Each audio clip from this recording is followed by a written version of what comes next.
Bonjour, chers étudiants.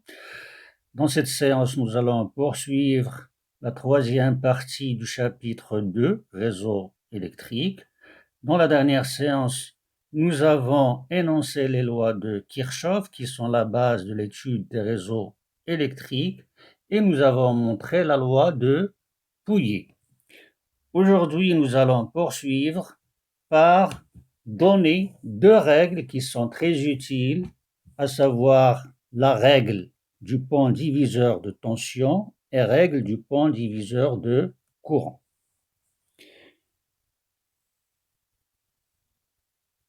Donc, 3 règles dépend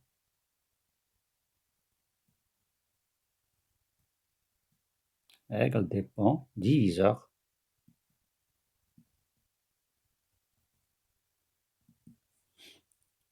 petit 1 diviseur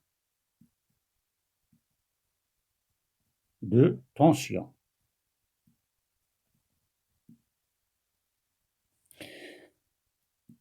Bien, si vous avez deux résistances R1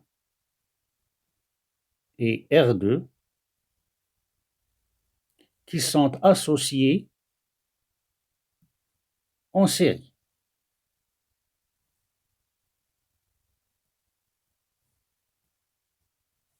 si j'applique une différence de potentiel entre A et B, telle que VA est supérieur à VB, dans ce cas, il va circuler un courant du potentiel le plus élevé vers le potentiel le moins élevé, c'est-à-dire de A vers B.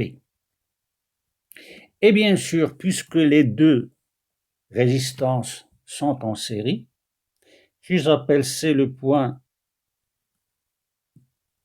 entre les deux résistances, ce point-là,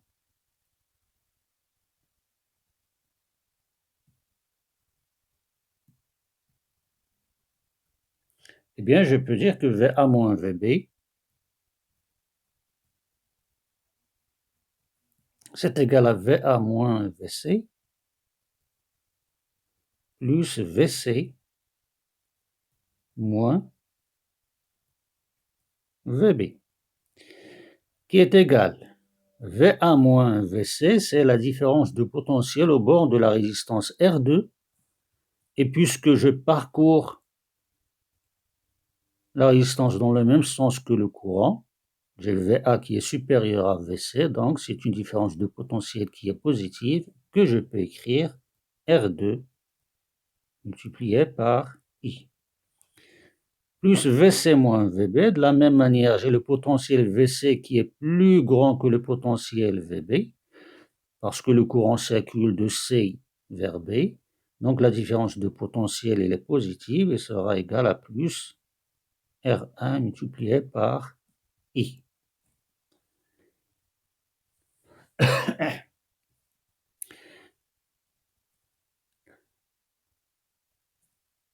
Ceci est égal à R2 plus R1 multiplié par I, ce qui va me permettre bien sûr de tirer que le courant I, ce qui est tout à fait évident, est égal à VA moins VB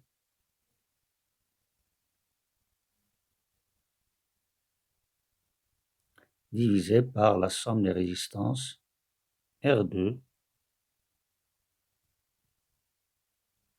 plus R1. Alors maintenant, si je m'intéresse à la différence de potentiel au bord de la résistance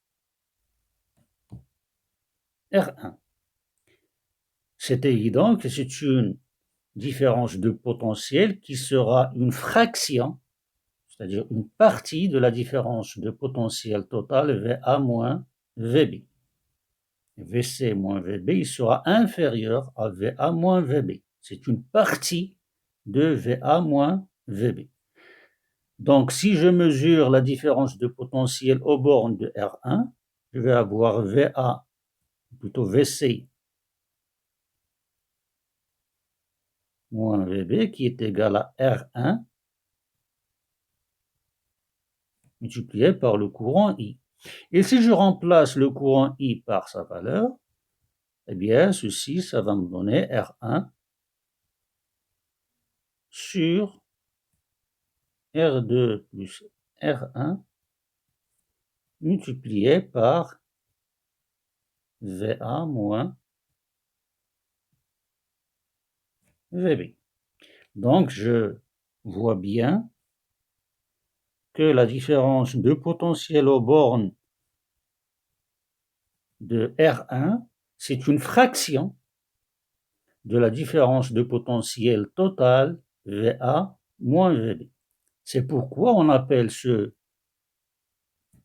schéma, c'est-à-dire deux résistances en série, on l'appelle un point diviseur de tension, parce que si j'ai une tension qui est élevée et que je veux prendre uniquement une partie de cette tension, eh bien je n'ai qu'à associer deux résistances en série en choisissant leur valeur de manière convenable, de façon à satisfaire ce que je veux trouver et avoir la différence de potentiel aux bornes de l'une des résistances est égale à la valeur de cette résistance sur la somme des résistances et multipliée par la tension totale. Donc, si vous avez une tension totale, différence de potentiel totale U, qui est égale à VA moins VB, alors la tension aux bornes de R1, il sera égal à R1, la résistance en question, sur la somme des résistances R1 plus R2 et multiplié par la tension totale U. Ça, c'est ce qu'on appelle la règle du point diviseur de tension. Chaque fois que vous avez des résistances en série, ça constitue un point diviseur de tension, et la tension aux bornes d'une résistance, c'est égal à la valeur de cette résistance divisée par la somme des résistances et multipliée par la tension totale. C'est évident, bien sûr, que UR1 est inférieur à U, parce que c'est une fraction de U. Ça, c'est la règle du point diviseur de tension. Bien, de la même manière, on peut définir un diviseur de courant, petit 2,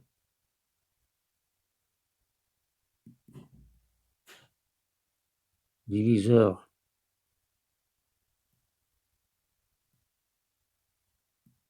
de courant. Et pour diviser un courant, je vais avoir un courant qui va arriver. Pour le diviser, il faut qu'il arrive dans un nœud.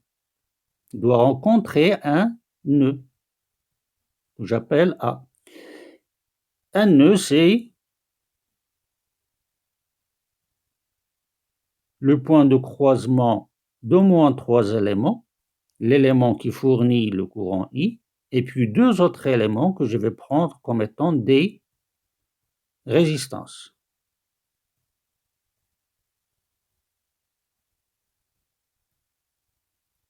Et ces deux résistances, bien sûr, elles seront associées en parallèle. Lorsque le courant va arriver au point A, il va se diviser en deux parties, I1 et I2. D'après la loi des nœuds, je peux écrire en nœud A que la somme des courants qui arrivent, c'est-à-dire I, est égale à la somme des courants qui partent, donc I1 plus I2. Donc là, j'ai diminué les valeurs du courant I en le divisant en deux parties, I1 et I2. Et puisque les deux résistances sont en parallèle, donc j'ai la différence de potentiel VA moins VB, que je peux calculer soit en passant par R1, qui sera égal à R1 multiplié par I1, ou bien en passant par R2, qui est égal à R2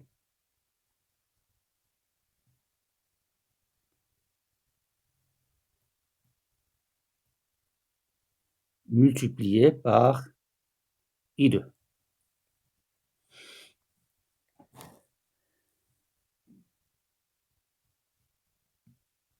Donc I1, je l'écris comme étant VA moins VB sur R1 et I2 égale à VA moins VB sur R2. Et bien sûr, si je remplace les deux résistances en parallèle par leur résistance équivalente,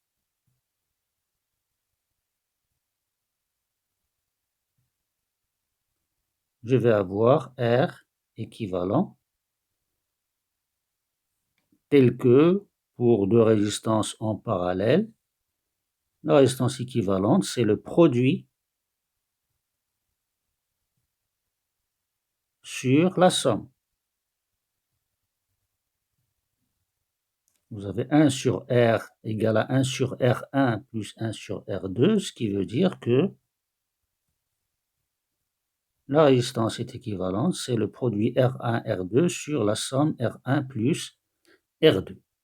Et dans ce cas, je vais avoir la différence de potentiel VA moins VB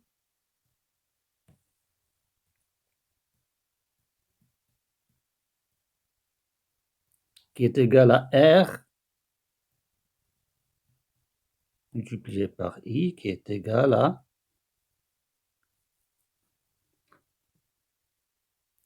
R1, R2 sur R1 plus R2 multiplié par I. Donc si je remplace l'expression de VA moins VB dans l'expression de I1 et dans l'expression de I2, donc je vais avoir I1 égale à VA moins VB sur R1, donc je dois diviser par R1, il va rester R2 sur R1 plus R2 multiplié par le courant total I. Et de la même manière, le courant I2, qui est égal à VA moins VB divisé par R2, je divise VA moins VB par R2, il va rester R1 sur R1 plus R2 multiplié par I. Donc vous voyez que les courants qui circulent dans les deux résistances R1 et R2 sont des fractions du courant total I. C'est pourquoi on appelle ce circuit, cette association, un diviseur de courant. Et je peux déterminer la valeur du courant qui circule dans une résistance donnée, parmi les deux résistances qui sont en parallèle. C'est l'autre résistance divisée par la somme des deux résistances multipliée par le courant total. Donc là, le courant I1 qui circule dans la résistance R1 c'est égal à l'autre résistance, c'est-à-dire R2, sur la somme des résistances R1 plus R2 et multiplié par le courant total. Ce sont là les deux règles des ponts diviseurs de tension et des ponts diviseurs de courant. Bien, dans ce qui va suivre, je vais traiter un exemple d'application des lois de Kirchhoff pour calculer les courants dans un circuit bien déterminé. Exemple d'application. Exemple d'application des lois de Kirchhoff.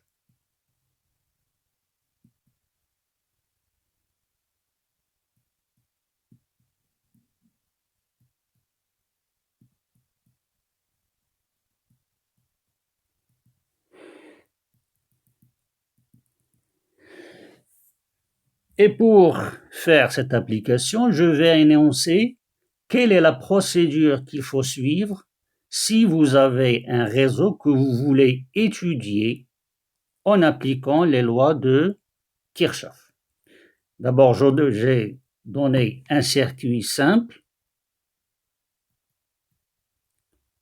soit un circuit contenant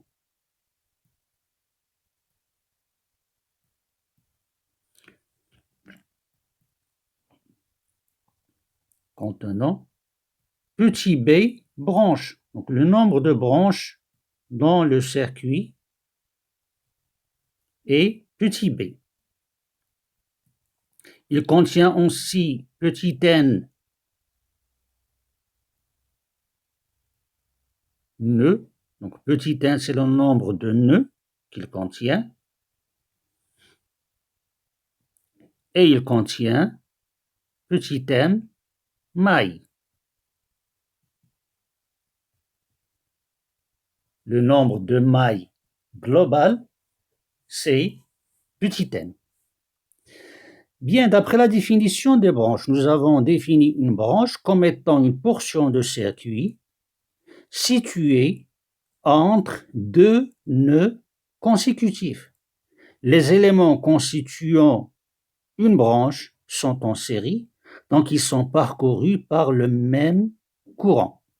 Donc si dans un circuit j'ai petit b branche, donc automatiquement il va circuler dans ce circuit petit b courant différent.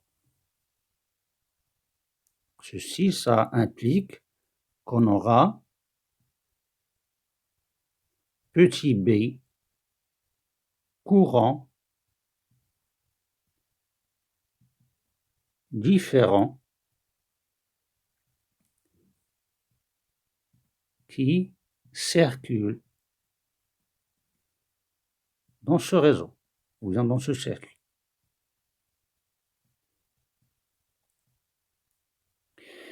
Et comme l'étude d'un circuit revient à définir les courants qui circulent dans chaque branche, donc on aura besoin de déterminer ces B courants. Donc on va avoir B inconnu.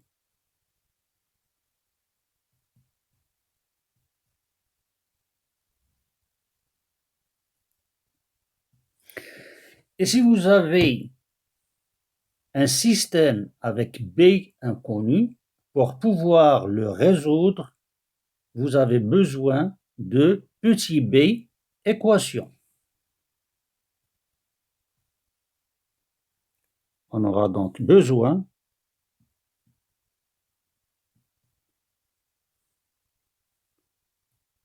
de petit b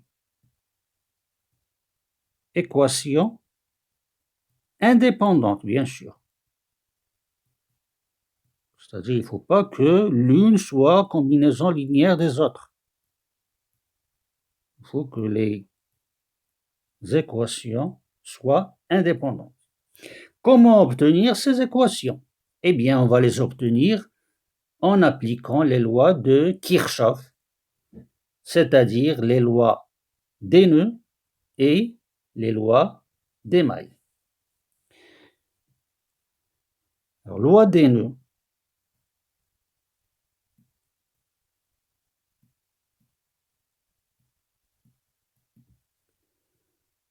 On aura petit n équation au nœud.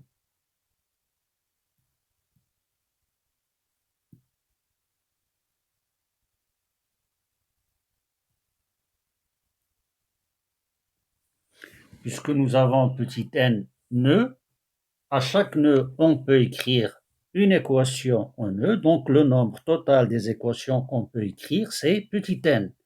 Mais ces inéquations ne seront pas toutes indépendantes, l'une d'entre elles sera combinaison linéaire des autres. Et par conséquent, on aura dont n moins une équation indépendante. Le nombre d'équations indépendantes qu'on peut écrire à partir des lois des nœuds, c'est le nombre total petit n moins une équation. Bien. Alors, il manque combien d'équations pour résoudre le système? Puisqu'on a besoin de petit b équations, donc il manque petit b moins n moins une équation. Et ces équations, on va les avoir à partir des équations Ohmai, ou bien des lois Ohmai. Le reste des équations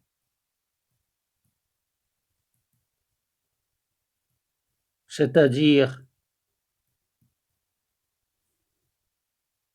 petit b moins n moins 1, on les aura à partir des lois de May. Mais ça, la première chose, si vous avez petit b branche, donc petit b inconnu, si vous avez petit b inconnu, vous avez besoin de petit b équation. Les équations, ce sont les lois de Kirchhoff, loi des nœuds et loi des mailles. N nœuds vont donner n équations, mais dont une dépend des autres. Donc, on va avoir n moins une équation indépendante. Et le reste des équations, on va les obtenir à partir des lois des mailles. Et bien sûr, puisqu'on ne sait pas quel est le sens des courants dans chaque branche, on va faire, comme nous l'avons déjà dit, on va faire un choix arbitraire dans des courants dans les différentes branches. On va les choisir comme on veut. Ensuite, nous allons écrire les lois des nœuds et puis les lois des mailles. Et pour la loi des mailles, il faut choisir un sens de parcours en respectant les conventions que nous avons déjà citées. On va poser notre système, résoudre ce système et faire l'application numérique. Si on trouve des intensités positives, eh bien, ça veut dire que le sens que nous avons choisi correspond au sens réel. Mais si on trouve quelques valeurs négatives, eh bien, ça veut dire que dans ce cas, le sens du courant choisi, c'est l'opposé du sens réel, parce qu'une intensité est toujours positive. Bien. Maintenant, nous allons essayer d'appliquer ce que je viens de dire à un exemple qui est très simple, et cet exemple, il va traiter le schéma suivant, soit le circuit suivant.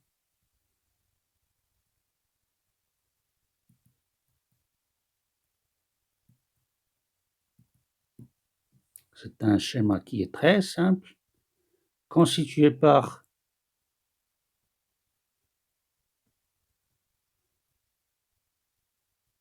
une force électromotrice E1 et une résistance R1, une autre force électromotrice E2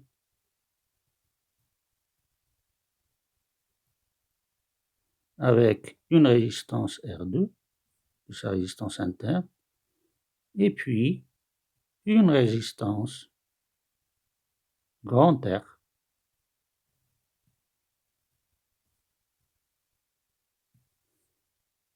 A et B sont les nœuds de ce réseau, ce sont les seuls nœuds. Vous avez donc deux nœuds, A et B. Deux forces électromotrices E1 et E2 avec leur résistance interne R1 et R2 et une résistance R. Si je veux étudier ce circuit, ça veut dire que je dois déterminer le courant qui circule dans chaque branche constituant ce circuit. Et pour cela, je vais choisir de manière arbitraire des courants qui vont circuler dans les différentes branches. Je vais choisir un courant I1 dans la branche AB qui contient E1, R1.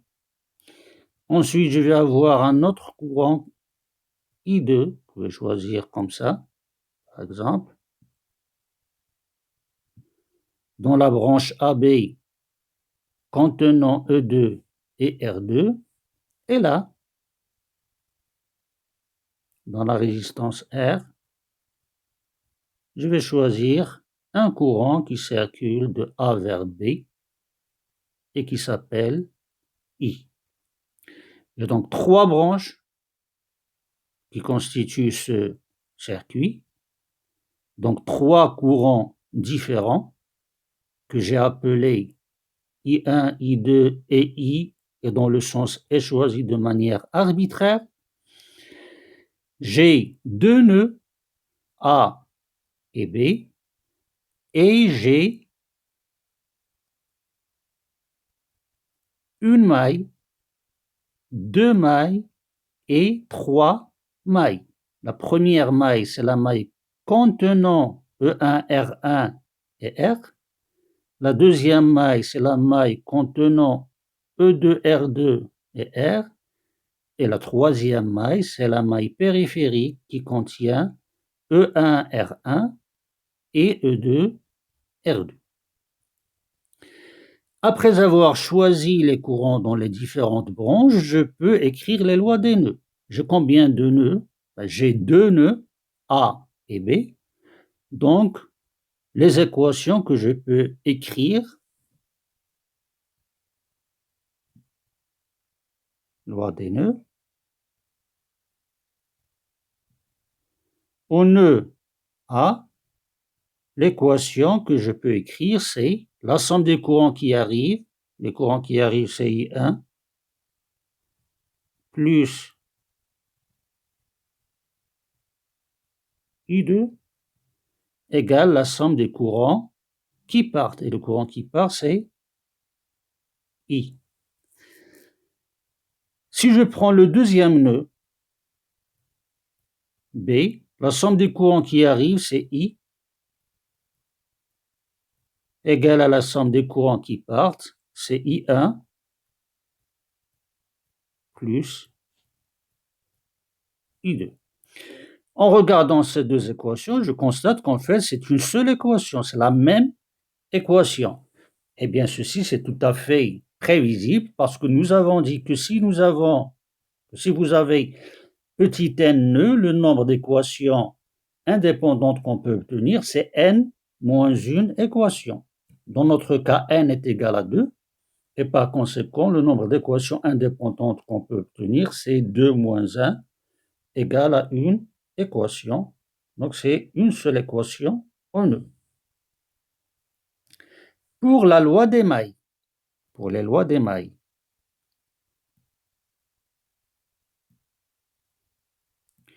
nous avons trois mailles, mais on a besoin uniquement de deux équations. Ça veut dire que je vais avoir uniquement besoin, bien qu'on peut avoir uniquement deux équations indépendantes. Je vais prendre cette première équation, plutôt cette première maille. C'est la maille qui contient la résistance R et le générateur E1R1. La deuxième maille, ce sera la maille qui contient E2R2 avec la résistance R. Et dans ces deux mailles, je vais choisir un sens de parcours. Je vais le prendre comme ça. dans le même sens que le courant, mais je peux aussi le prendre dans l'autre sens. Et donc, pour la maille numéro 1, qu'est-ce que je peux écrire? Je vais partir dans la maille numéro 1, par exemple, du point A. Du point A, je vais traverser la résistance R dans le même sens que le courant. Donc, ça sera positif. Donc, plus RI.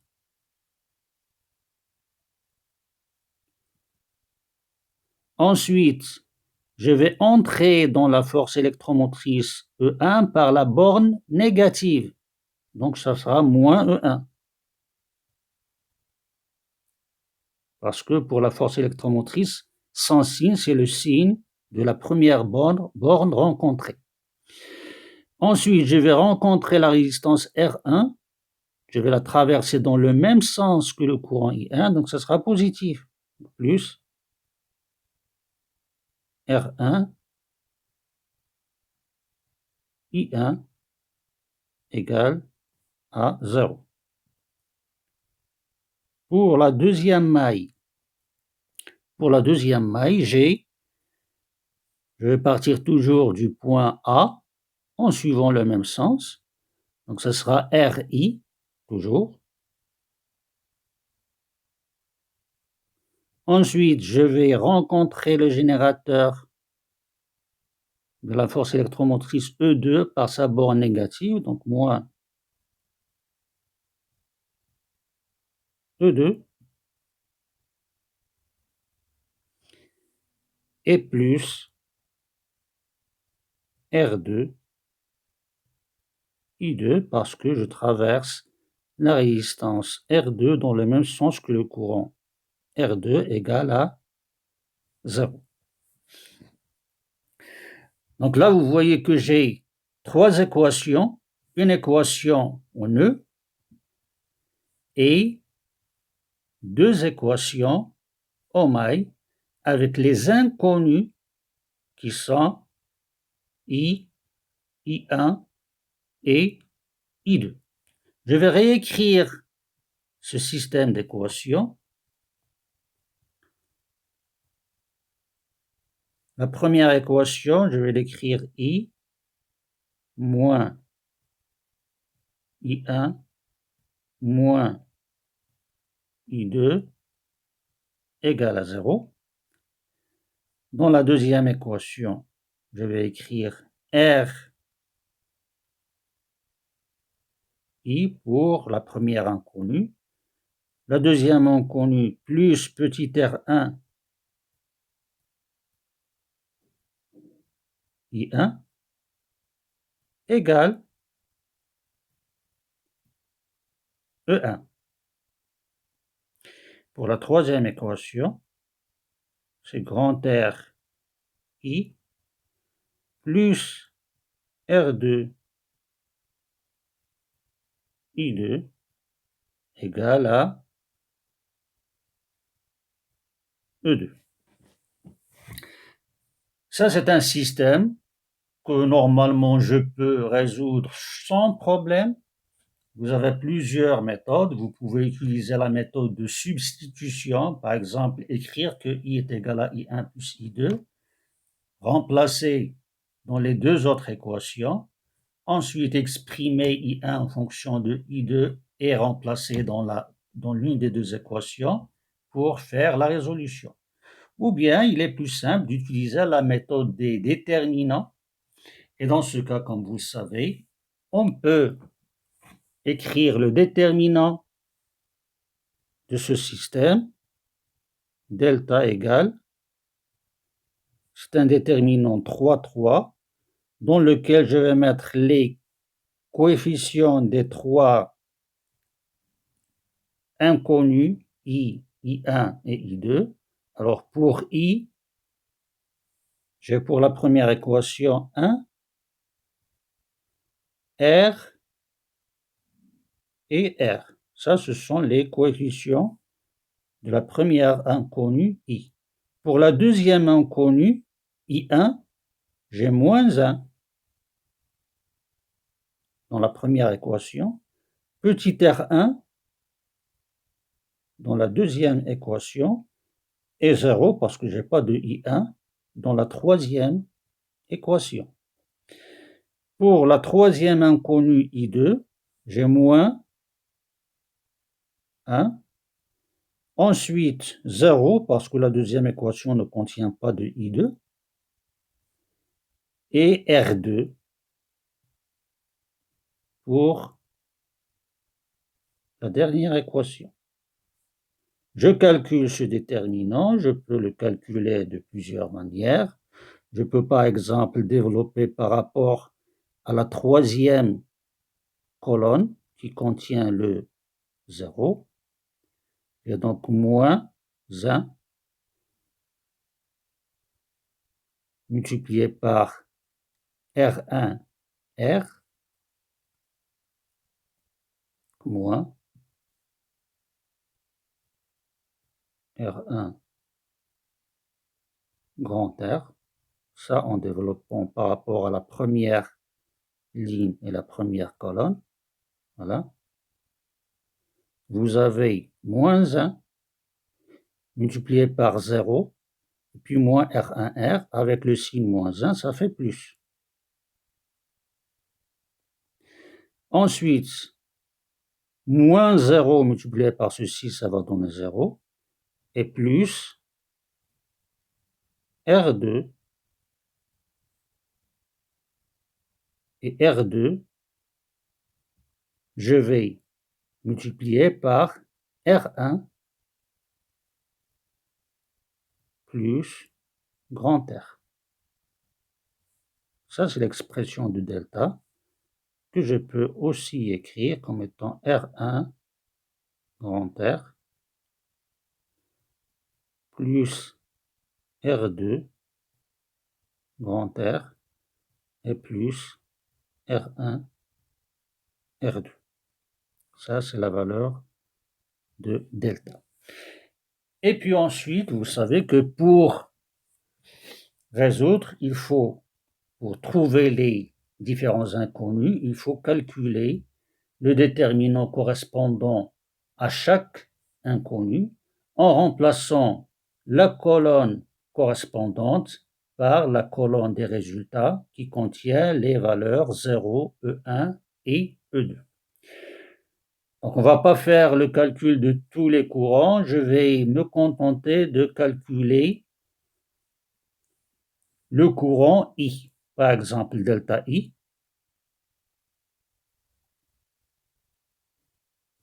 c'est la première inconnue, delta I, donc je dois remplacer la première colonne par le résultat. Donc dans la première colonne, je vais mettre 0, E1, E2. Les autres colonnes vont rester inchangées, moins 1, R1, 0, et moins 1, 0, R2. Ça va donner pour delta. Je développe par rapport à la première colonne. Donc, premier terme, ça fait 0. Le deuxième terme, c'est moins E1.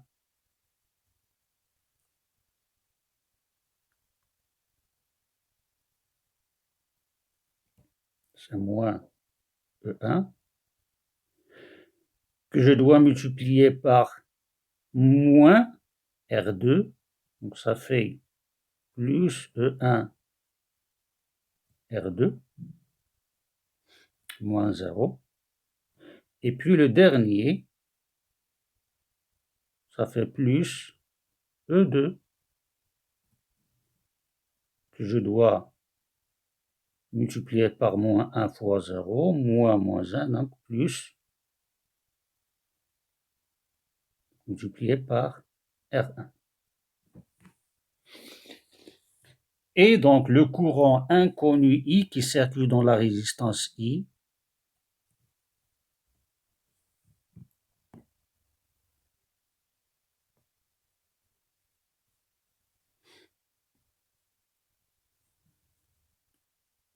le courant I, c'est égal à delta I sur delta.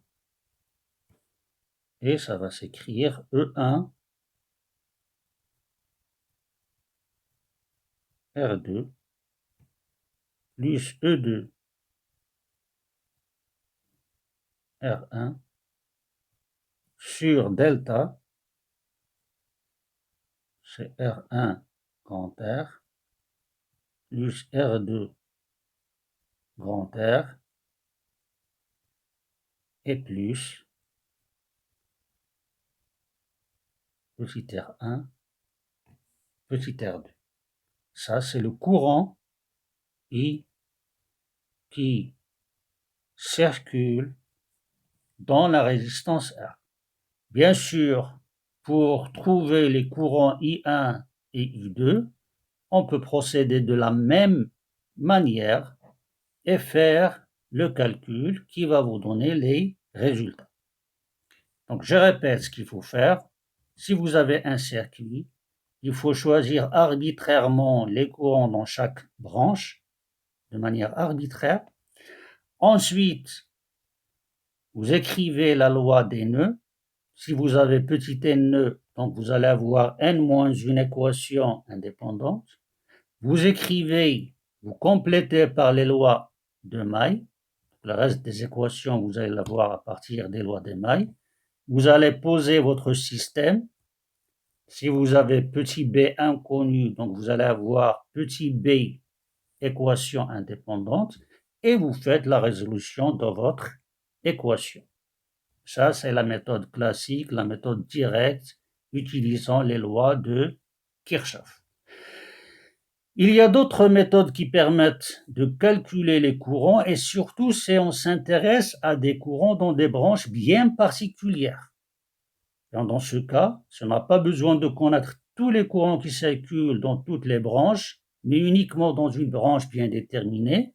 Il y a des méthodes qui sont plus simples et pour utiliser ces méthodes, nous allons énoncer des théorèmes. Ce sont les théorèmes de superposition et le théorème de Thevenin et aussi le théorème de Norton que nous allons faire prochainement, Inch'Allah. Ce sera tout pour aujourd'hui et on se donne rendez-vous pour la prochaine séance, Inch'Allah.